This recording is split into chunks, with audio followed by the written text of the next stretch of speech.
सबसे बड़ी गलतफहमी जो है ये समझ लेना कि उस्ताद आपको पढ़ाता है। इम्प्रेस होना आपकी काबिलियत को जंग लगा देता है। 90% जो मेरे पास लोग एक्टर बनने के लिए आते हैं वो ब्रेकअप के बाद आते हैं, वो चाहते हैं कि स्क्रीन पर देखें कुछ। मेरा ख्याल है कि अभी वक्त है समझ जाने। मैंने अपनी सांवली माँ किसी अंग्रेज की गोरी माँ से नहीं बटाई। क्या अच्छा सबसे बड़ी गलतफहमी जो है वो है ये समझ लेना कि उस्ताद आपको पढ़ाता है। ना ना ना, उस्ताद आपको पढ़ाता नहीं, आप अपने आप को पढ़ाते हैं। आपका जिसको आप उस्ताद बोलते हैं वो हाथ, आपका हाथ पकड़कर आपको आपके अंदर के उस्ताद से मिला देता है।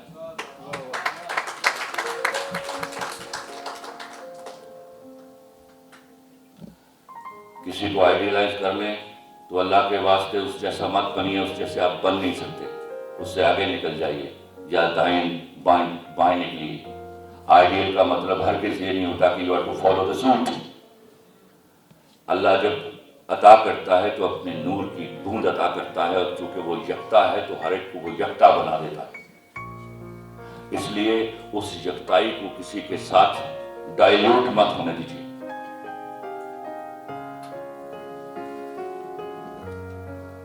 इम्प्रेस मत होइए किसी से। इम्प्रेस होना आपकी काबिलियत को जंग लगा देता है।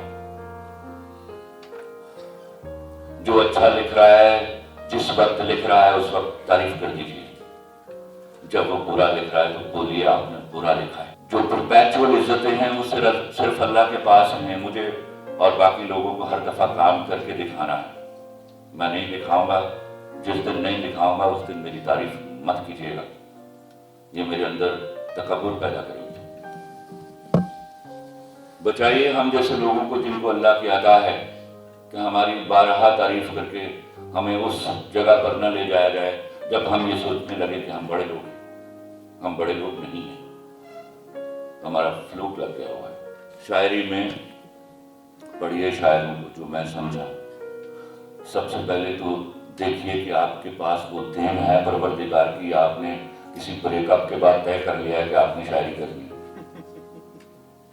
मैं सच कह रहा हूँ आपको, 90% जो मेरे पास लोग एक्टर बनने के लिए आते हैं वो ब्रेकअप के बाद आते हैं। वो चाहते हैं कि वो स्क्रीन पर देखें कुछ। मैंने तुम्हें 10 स्वाद देना। इसी तरह बहुत सारी शायरी ब्रेकअप के बाद शुरू होती है, वो गैर मसनून है।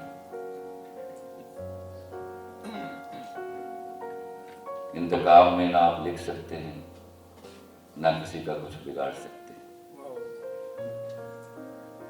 तो आपको खुदा की देन के ऊपर भरोसा करके लिखना है। वो आपको वजन भी अता कर देता है, वो आपको तखलीक भी अता कर देता है। पढ़िए, बड़े लोगों अच्छी बात उन्होंने कही, हालांकि उनकी उस बात की जद में मैं भी आता हूँ बात साहब की कि मैं बहुत सालों से किताबें नहीं पढ़ रहा, तो मुझे वो माफ़ कर दें। लेकिन खुदा के वास्ते, चूँकि आप में से कई मुझसे उम्र में बहुत छोटे हैं, किताब पढ़िए और बोलिए उर्दू को। इस फख्र के साथ बोलिए कि ये आपकी प्राइमा फसाई सबसे इम्पोर्टेंट ज़बान।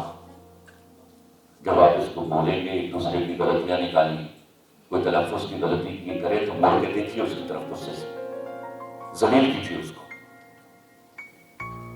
हम ठीक हो गए। मैंने कहीं कहा कि तुम लोग तवातुर से गलत उर्दू बोलते हो, लेकिन उन्होंने कहा सीयू की साबित की बात तो तुमने मोड़ के अपनी जबान के साथ ये ज्यादती मत कीजिए। मत तय कीजिए कि मैंने जो पढ़ा वैसा लिखना है।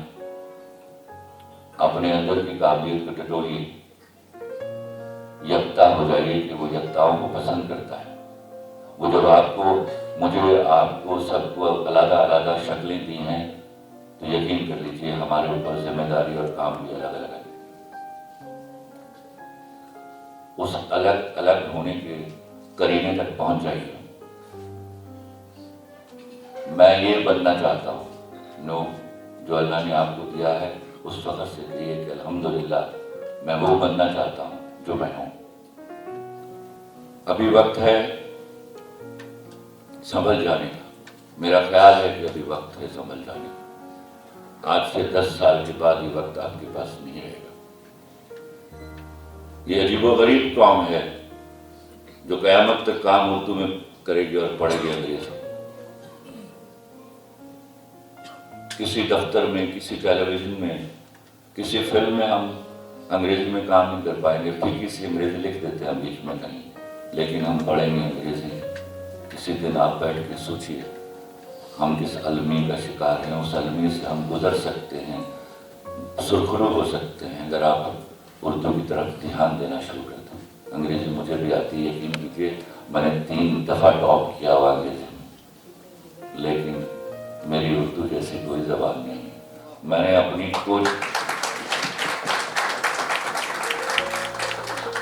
अपनी सांवली माँ किसी अंग्रेज की गोरी माँ से नहीं बटाई। क्या अच्छा वाह वाह वाह वाह।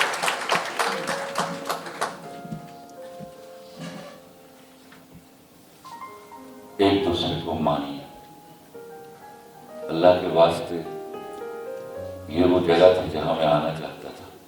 हसद ने, अगर आपने अपनी सारी काबिलियत को एक पल में बर्बाद कर लेना हो तो हसद शुरू कर दीजिए। इंशाअल्लाह शाम तक फारिग हो जाएंगे आप। एक दूसरे को कॉम्प्लीमेंट कीजिए, मानिए एक दूसरे को।